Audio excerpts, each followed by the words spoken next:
কারণ শেখ হাসিনার বাংলাদেশে প্রবেশ করা তারেক রহমানের কাছে কিন্তু একটা বড় চাপ সৃষ্টি হতে পারে। কারণ আমরা দেখেছি যে অতীত ইতিহাস বলে বেগম খালেদা জিয়া এবং শেখ হাসিনা এই দুই নারী চরিত্রকে কেন্দ্র করেই বাংলাদেশের রাজনীতি এতকাল আবর্তিত হয়েছে।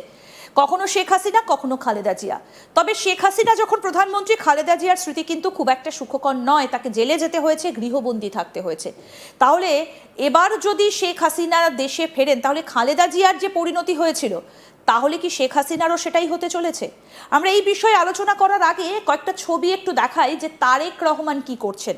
দেখুন, অতি সম্প্রতি সূত্র মারফত পাওয়া যে ছবি আপনাদেরকে একটু দেখাই। সেনার সঙ্গে একান্তে তারেক রহমান। দেখুন, বেশ কিছু ছবি আপনাদেরকে আমরা দেখাচ্ছি যে সেনার সঙ্গে কি করছেন তারেক রহমান। তাহলে কি কোথাও গিয়ে একটা প্রস্তুতি পর্ব চলছে তারেক রহমানের? তাহলে কি এবার অন্যরকম কোনো ছক? আমাদের সঙ্গে রয়েছেন ডিফেন্স বিশ্লেষক বিশেষজ্ঞ আর কে শ্রীবাস্তব। স্যার, এই যে ছবিগুলো কি করছেন তাহলে তারেক রহমান? অন্যরকম কোনো প্রস্তুতি কি নিচ্ছেন? খুব ভালো ছবি আপনি দেখেছেন। এটা তো ওদের সোশ্যাল মিডিয়ায় আছে, ওদের সব জায়গায় মিডিয়াতে আছেন। একটা প্রধানমন্ত্রী নিজের সেনাবাহিনীর কাছে গেছেন। অ্যাকচুয়ালি দেখা যায় ইন্ডিয়া অ্যান্ড আমাদের তারেক রহমানের সঙ্গে রিলেশনটা খুব ভালো। আপনার মনে হবে যে আমরা প্রথম এনাকে ইনভাইট করেছি। আমরা যখন ইনি শপথ নিয়েছেন অ্যাজ এ প্রাইম মিনিস্টার, এনাকে বলা হলো কি you are welcome to our country, right? ওনাকে কংগ্রেচুলেট করা হলো। ওনার মায়ের যেটা মার্শিয়া পড়া হয় ওর মধ্যে আমাদের লোক, আমাদের ফরেন মিনিস্টার গিয়েছিলেন, ভেরি হাই লেভেল ডেলিগেশন গিয়েছিল। আর এখন তো দীনেশ ত্রিবেদী কথা আমরা সবাই জানি কি উনি আজকে হাই কমিশন আছেন। এই যে তারেক রহমান আছেন আর অন্যদিকে কাটাতারে এইদিকে শেখ হাসিনা আছে, ওদের মধ্যে একটা হাড্ডাহাড্ডি লড়াই চলছে। পলিটিক্যাল স্পেসটা নেওয়ার জন্য হাড্ডাহাড্ডি লড়াই। এখন ডেমোক্রেটিক জিনিসটা এখন উপরে চলে এসছে, আর এটা আর ফেরত হবে না। এই ডেমোক্রেটিক প্রসেসটাই বাংলাদেশে স্ট্রেংথেন হবে। তাহলে একদিকে শেখ হাসিনা 5 তারিখে বললেন, 5 আগস্টে বললেন এইটা তো কনস্পিরেসি ছিল, এইটা তো ডিপ স্টেট ছিল। আর কথাটা তো ওইটাই কি কেউ আপনার সেন্ট মার্টিনের কথা, কক্সবাজারের কথা কেউ বলছে না এখন, রাইট? সবাই সবাই কথা বলছে কি এনাকে কেন মাটিতে রাখা হয়েছে, কেন পারমিশন দেওয়া হয়েছে। কিন্তু বিএনপি হোক বা ওখানকার যে কোনো একটা পলিটিশিয়ান হোক, ওরা কক্সবাজার দিকে নজরই দিচ্ছে না। তাহলে দেখা যাক এই তারেক রহমান যখন উনি চায়নাতে গেছেন, ওর চায়নার প্রেসিডেন্ট শি জিনপিং সঙ্গে যখন ওরা মিটিং হলো, অনেক গুরুত্বপূর্ণ জিনিস বললেন কি তোমার বাবা আর মা আমার সঙ্গে বন্ধুত্ব ছিল, ওরা চায়নার সঙ্গে বন্ধুত্ব ছিল, তুমিও থাকো। এই তারেক রহমান নিজের বাবা যিনি জেনারেল জিয়াউর রহমানের একটা লিগেসি আছে, ওটা প্রোটেক্ট করতে চান।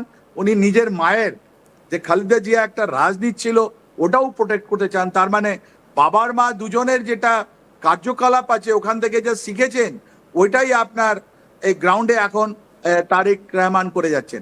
এই আর্মির সঙ্গে যখন আপনি ওনার ছবিগুলো দেখছেন, যবে থেকে নিয়ে এসছেন আর্মির মধ্যে অনেকগুলো চেঞ্জ করেছেন, আর্মির সঙ্গে খুব মেশার চেষ্টা করেছেন।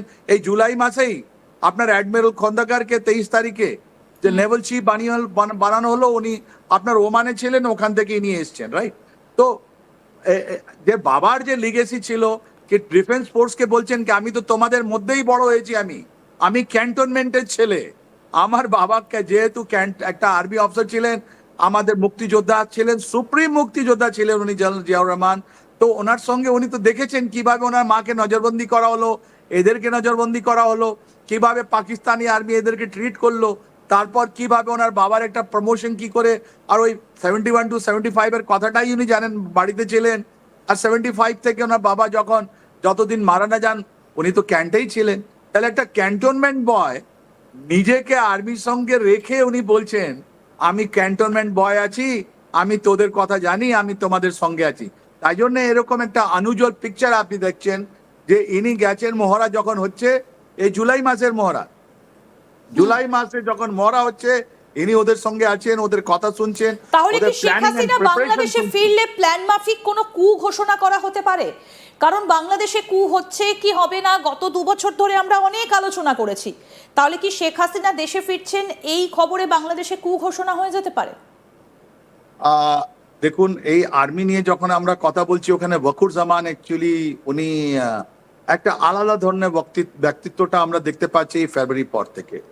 আপনি দেখুন ওর আগে ওনাকে দেখবেন খুব এনার্জেটিক ম্যান, দাড়ি ফাড়ি গোপ এখন লাগিয়ে উনি চলে এসছেন নাম্বার 1। নাম্বার টু, উনি এরকম কাজ করছেন যেটা আমরাও বুঝতে পারছি না, কি ওনা কিভাবে ওনার এতগুলো চেঞ্জ কিভাবে হলো, এটা আমরা বিলকুল সারপ্রাইজ হয়ে গেছি। তুরস্ক গেছেন, এই আপনি দেখুন না গত সপ্তাহে, এই সপ্তাহে রাদার এখন আজকে 7 তারিখে ওনার সিঙ্গাপুর থেকে ফেরার কথা একটা গুজব ছড়ালো যে উনি দেশ ছেড়ে চলে গেছেন সিঙ্গাপুর নিজের মিলিটারি অ্যাডভাইজারকে নিয়ে, মিলিটারি অ্যাটাচকে নিয়ে। দেখুন, একটা চিফ অফ আর্মি স্টাফ যখন যাচ্ছেন, দুটো কথা, উনি তুরস্ক গিয়েছিলেন, ও সময় অ্যাডমিরালকে পারমিশন দেওয়া হয়, একটা রিচুয়াল আছে, একটা সেরেমনি আছে।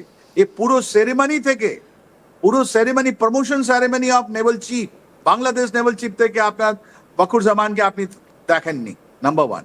নাম্বার টু, আপনি দেখবেন এই সপ্তাহে, এই 4 দিন আগে উনি একটা রাত্রিবেলা উনি ঢাকা থেকে আপনার গেছেন সিঙ্গাপুর নিজের মামাকে ট্রিটমেন্ট করাবার জন্য।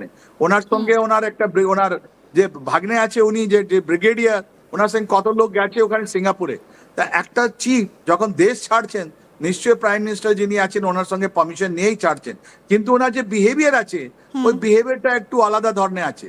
আর বাংলাদেশ আর্মির মধ্যে এই 3 তারিখে দেখবেন, 3 আগস্ট উনি একটা ইনস্টিটিউট ইনগ্রেট করেছেন, যেটা international Islamic institute for the army.